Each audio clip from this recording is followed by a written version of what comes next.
STJ autoriza travesti a trocar de presídio pela quarta vez, é o que diz matéria da revista Oeste, explicitando o absurdo que a gente vive hoje, em que falar o óbvio é crime. Dizer que existem apenas dois gêneros, o que é a crença da maior parte da população brasileira e o que nós aprendemos nas aulas de biologia, agora pode se enquadrar como crime de racismo, de transfobia, que foi equiparado a racismo pelo Supremo Tribunal Federal e que tem como consequência esse tipo de aberração jurídica. Nesse caso aqui, ainda é mais um exemplo do CNJ, né? Não é nem do judiciário, não é nenhuma decisão judicial. A gente está falando de um órgão administrativo ligado ao Supremo Tribunal Federal, dando determinações sobre qual presídio a pessoa tem que ir, em vez de seguir a legislação do parlamento ou aguardar que o parlamento legisle. Enquanto o parlamento não legisla, deixar a legislação em vigor hoje. Aliás, eu apanhei muito da imprensa por apresentar um projeto de que lá nos seus documentos oficiais só possa ter o gênero masculino, o gênero feminino, e apanhei também de comentários aí das notícias desses veículos de imprensa, dizendo que eu não tenho mais com o que me preocupar, que tá faltando trabalho.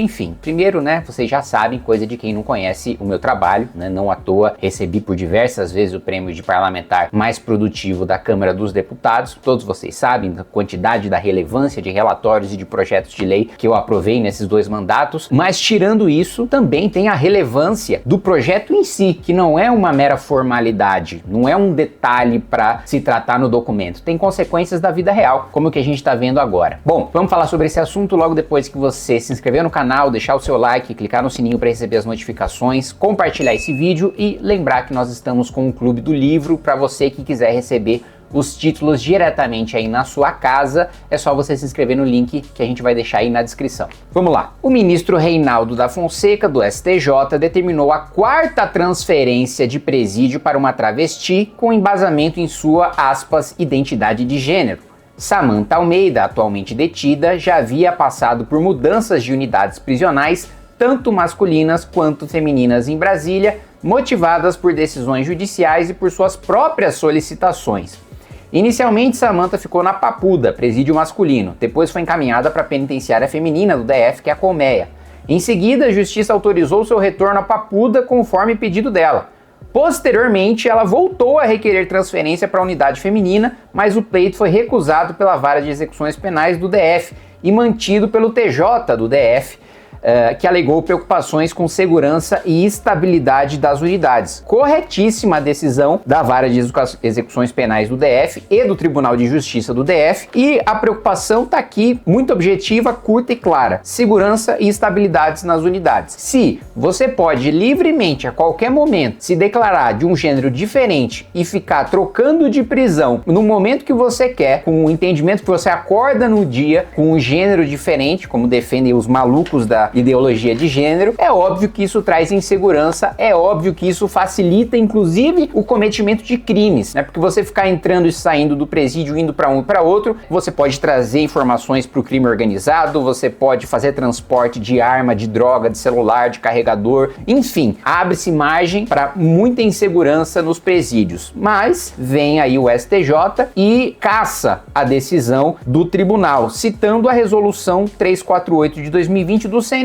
como base legal, sublinhando que o direito à autodeclaração de gênero deve ser respeitado ao definir o local de cumprimento de pena para pessoas LGBT+.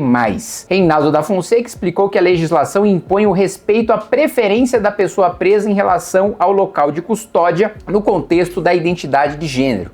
O magistrado afirmou que obrigar a custódia em presídio masculino, quando há manifestação de vontade de permanecer em unidade feminina, contraria o princípio da dignidade da pessoa humana, que, aliás, isso assim é uma das maiores esculhambações, né? Você ter na Constituição um princípio, uma cláusula pétrea, que inclusive está acima de emendas constitucionais que a gente possa aprovar aqui no Congresso Nacional sem uma Assembleia Nacional Constituinte. Ou seja, ter um princípio na Constituição que está acima dos outros, chamado dignidade da pessoa humana, dá um poder quase que infinito para o judiciário interpretar da maneira como quiser a legislação e dizer que uma lei é inconstitucional porque fere o princípio da dignidade da pessoa humana. Então, a gente pode dizer que, sei lá, o salário mínimo viola o princípio da dignidade da pessoa humana porque não é possível viver dignamente com o valor do salário mínimo. Bom, o judiciário vai estar atropelando, né, a prerrogativa do executivo e do legislativo definirem o valor do salário mínimo e ele pode derrubar. Ou ele pode, né, vamos supor, reforma trabalhista, pode se argumentar, né, por parte de esquerdistas que defendem uma legislação fascista retrógrada, de que você permitir um maior nível de autonomia de negociação, como ocorre em países desenvolvidos, e foi feito na reforma trabalhista em certa medida, não suficiente, mas em certa medida, fere o princípio da dignidade da pessoa humana. Ou eu mesmo posso argumentar que, como o Supremo disse que nós temos um estado de coisas inconstitucional nos presídios por violação de direitos humanos, eu posso falar também que o SUS hoje viola a dignidade da pessoa humana porque pessoas morrem na fila ou muitas vezes são vítimas do atraso no atendimento ou na má qualidade de atendimento de algumas unidades. Ou que a atual política de segurança pública do governo federal fere a dignidade da pessoa humana. Entendeu? Tudo que eu quiser argumentar pode ferir esse princípio. Logo, a gente tem um poder infinito do judiciário de anular legislações, de declarar sua inconstitucionalidade desde a primeira instância até tribunais superiores. Mas então ele usou esse princípio. E aí ele acrescentou que as mudanças anteriores de presídio não justificam recusa ao novo pedido. Samantha cumpre pena de 38 anos e 7 meses em regime fechado, sem divulgação dos crimes no relatório ministerial.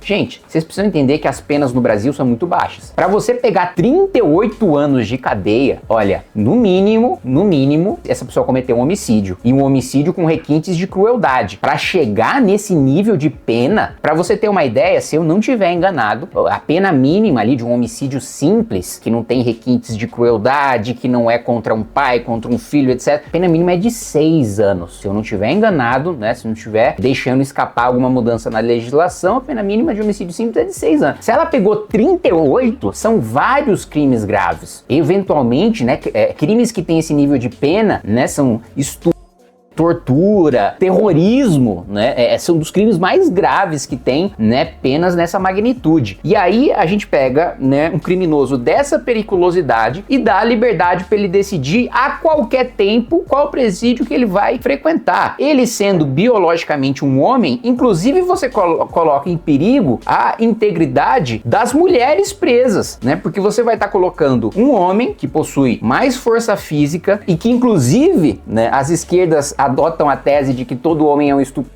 em potencial, mas aí na hora de colocar um homem biológico num presídio feminino, aí parece que de repente some o perigo de algum crime sexual acontecer ali. Então assim, eu já adianto para vocês, né, que o projeto de lei que eu apresentei justamente para ter a identificação de homem ou mulher, não só serve para essa questão de presídio, mas serve também para a própria investigação criminal. Se você tem lá no documento um gênero que não corresponde ao sexo biológico da pessoa no inquérito policial, isso dificulta inclusive a polícia reconhecer aquela pessoa na rua. Mas mais do que isso, chega numa emergência, vamos supor, aquela pessoa fica inconsciente, sofre um acidente, vai pro hospital, tá lá no documento um sexo biológico diferente daquele, né, um gênero diferente do sexo biológico. Aquela pessoa pode morrer, porque o médico pode fazer uma intervenção que não é adequada pro sexo biológico daquela pessoa. Então, não é um projeto midiático, lacrador, não, ele tem consequências práticas, ele tem consequências reais. E a decisão absurda